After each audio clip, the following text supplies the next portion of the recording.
Hi everyone, and welcome to the first video on my channel. Today we'll be breaking down the art direction in Janelle Monae's Make Me Feel.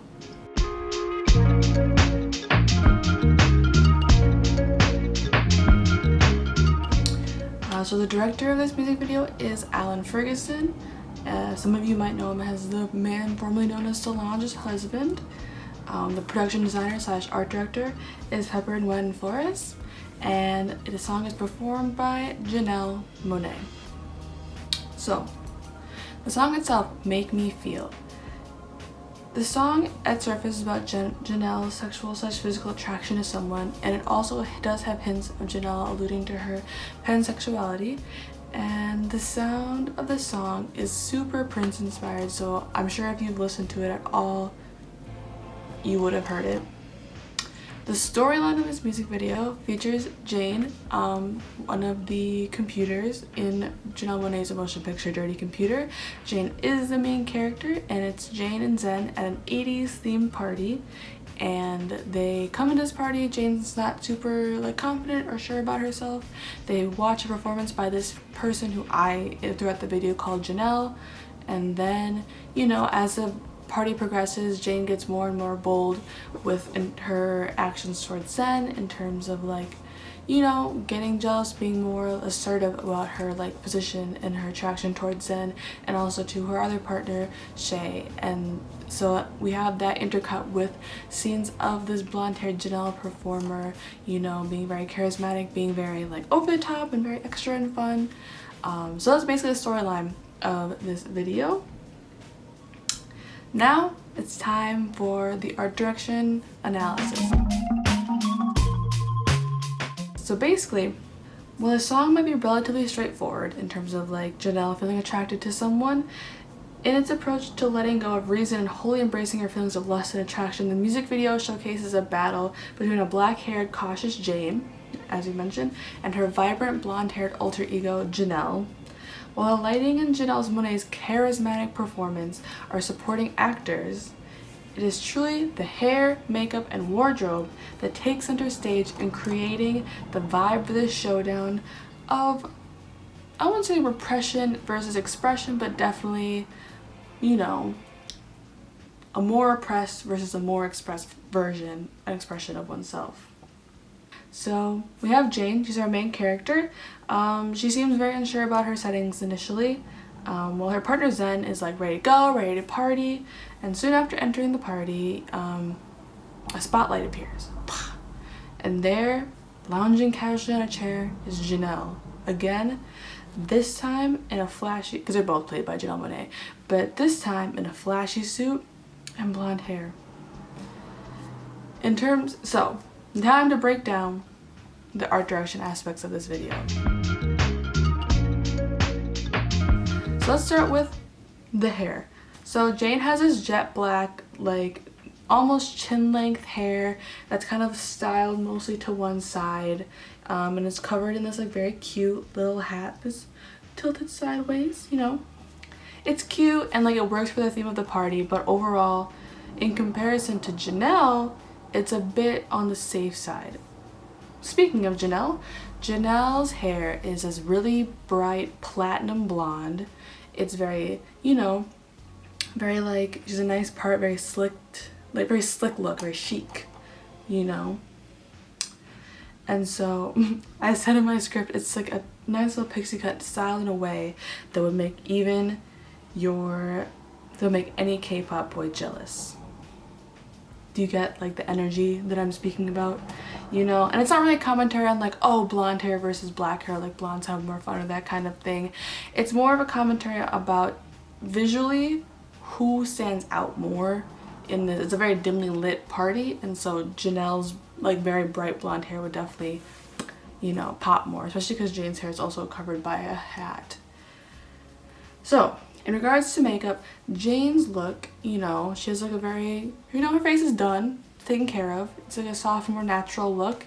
It's a nude lip or even just lip gloss on, but she does have this electric blue liner on her under eye, and there's just one close-up shot where she's looking, and it just it draws your eye right to her. It's a little pop for sure. And you're like, yes. On the flip side, we see Janelle in multiple fun and eccentric makeup looks. Her first looks, though we cannot see her eyes because of glasses, her lips are sparkling off of all these lights. And at first I was like, maybe that's just an intense gloss, but actually it's like these sparkles or like sequins almost attached to her lips, so that like they shimmer and glint with like every like slight beam of light. So once again, something that really draws your attention to her.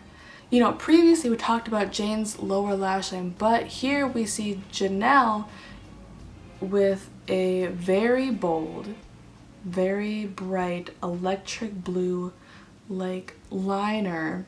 It's very large, you know, across her upper lid, paired with, and this is what makes it pop out even more, is she has like a bright red lipstick, a red beret on top of her hair, so that everything is like, these two reds are contrasting so heavily with this electric blue. And so even when the camera pans out to like a distance, you still like are focused on her eyes. You still can like see this like look. Throughout the video, the makeup on Janelle is hardly subtle. Like the polka dot lipstick that she has, or the shimmery eyeshadow, you know, paired with like that face mask. Jane has an element of pop, you know, with her lower little liner, but for Janelle, you can see she wants to grab your attention. She wants to dazzle you. She wants to hypnotize you. And I think it's super, super effective. Next, to talk about wardrobe. So, Jane wears an appropriate outfit for this setting. Jane wears a party dress, you know, dressed in 80s garb. That's the theme of the party. You know, you have cuts of people who are dressed in other 80s garb, someone who looks like David Bowie. If you look at the credits, it even says David Bowie and then played by like that actor. But she has this like bejeweled, I think is a better, bejeweled bodysuit, cut off shorts, you know, ripped fishnet leggings, and a very signature Janelle Monae thing, like a black and white coat, like striped, like sequin jacket. Not a coat. It's not a coat. It's a jacket. And as strange as it is, like that outfit is to like say, overall in like the realm of the party, it's really normal, you know. In any other setting, it probably wouldn't be that normal, but in the setting of this party, it's like a very standard outfit, you know. And so it looks good, but it's very standard. On the other hand, we have Miss Janelle, who has many wardrobe changes throughout this video. You know, her first outfit, our first introduction to her, she has this primary colored matching suit, and then she also has these like rose embroidered black sheer pants that like go with like a white tank top with no bra, and this like red beret, a look. And then she has this like yellow bodysuit with these blue chunky earrings and this black beret that matches with the polka dot lipstick that I was telling you earlier.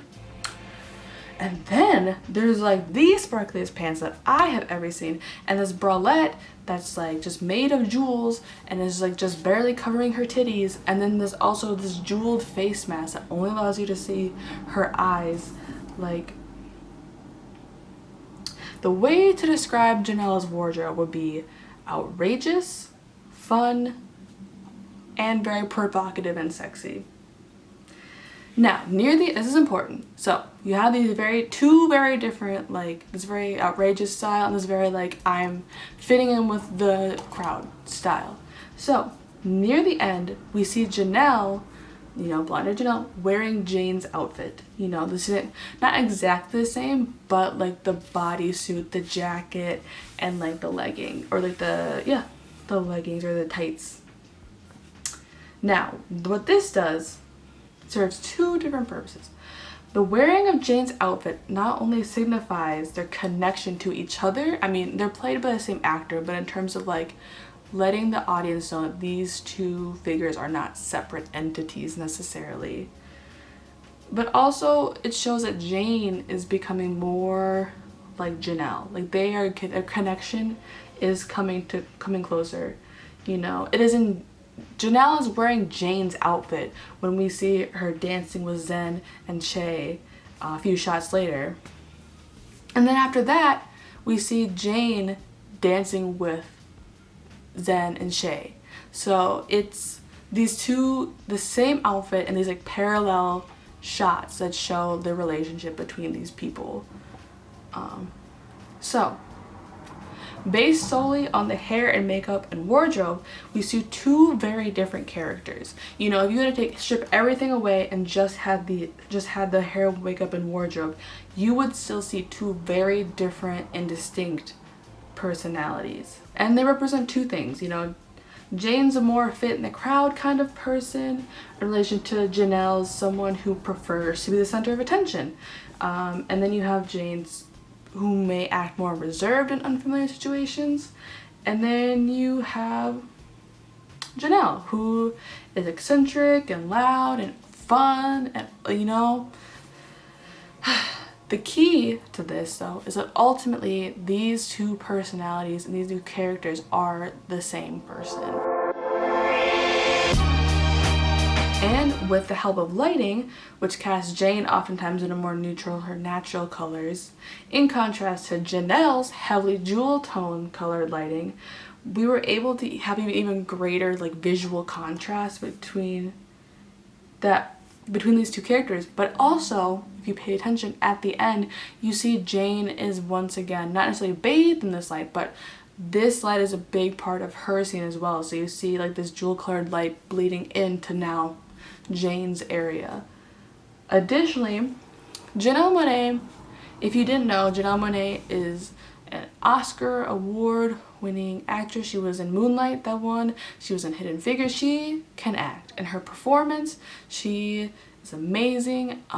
So it was her breathing life into these characters that helped sell these personalities so well. You know, playing a more nervous Jane to, you know, letting off more charisma than people have in their whole bodies in her pinky finger when she was playing Janelle. Like, you know, she did that, you know, with her hip thrust. She was crawling on the floor. She was like caressing people's legs. She was like scrambling. It was just, you know, you could feel the personality of this character, this like desire, this want. It was just amazing. So ultimately, I believe Janelle to be a part of Jane. Janelle represents this freedom, this attraction, this lust, this openness, and as Jane begins to get more comfortable with the party and with her partner, she displays more and more of the qualities and behaviors of Janelle. Similarly, with the changing of the wardrobe on Janelle's part, we can see that the connection between these two is getting stronger and is not so much an imaginary, but much more of a reality that can be acted upon. You know, how like Che and Zen were within this like Janelle's like scenes. So what is the point? So what is the point of this? This music video analyzes a really common theme in music, lust and attraction, and it puts it through the lens of a black queer woman. It does not just lift a straight cis model and show Janelle ogling at some loosely clothed bodies. It expresses the feeling itself while also acknowledging the fear and apprehension that comes from being queer and trying to express attraction openly. It's a visually stunning and affirming video that showcases the joy and thrill that comes with simply feeling safe enough to enjoy being attracted to someone else. That is the video. So, now for my personal opinions. So, what did I like? My favorite part of the video, I have two favorites. One, where Janelle does that shoulder dance in the first chorus. She's just like, that's just the way you make me feel. I mean, she does it better, obviously, but that part gets me every time. And then there's the one where that, just like all of the scenes where she's in those like sparkly pants with like the guitar and like the face mask. I think that's such a stunning scene, and I just really, really enjoyed it. What didn't I like? I think the only thing that I didn't like about the music video was maybe that one scene where like Janelle's like grabbing Jane's butt. not even like a particular reason, but it was just like, I was like, okay, that was just like the part that I did not enjoy. What could I change? If I could change one thing with this music video, what would I change? I think if I could change something about this music video, I might maybe have more Jane in it, you know, towards the end when she starts feeling more comfortable with herself. I think that would really, I don't know, really tie her story in with it. I mean, it's still understandable, but I just wanted to, I want to see Jane be more free and be more engaged and be more like open. So, but that's the only thing really that I would change. This is the end of my video. Thank you all so much for watching. I hope to continue to do more analysis videos. This is a very fun thing for me. I love analyzing music videos, especially for their art direction. And so I urge you all to stay tuned to see more videos, as I will try my hardest to be consistent with posting. So thank you all for watching and have a good evening.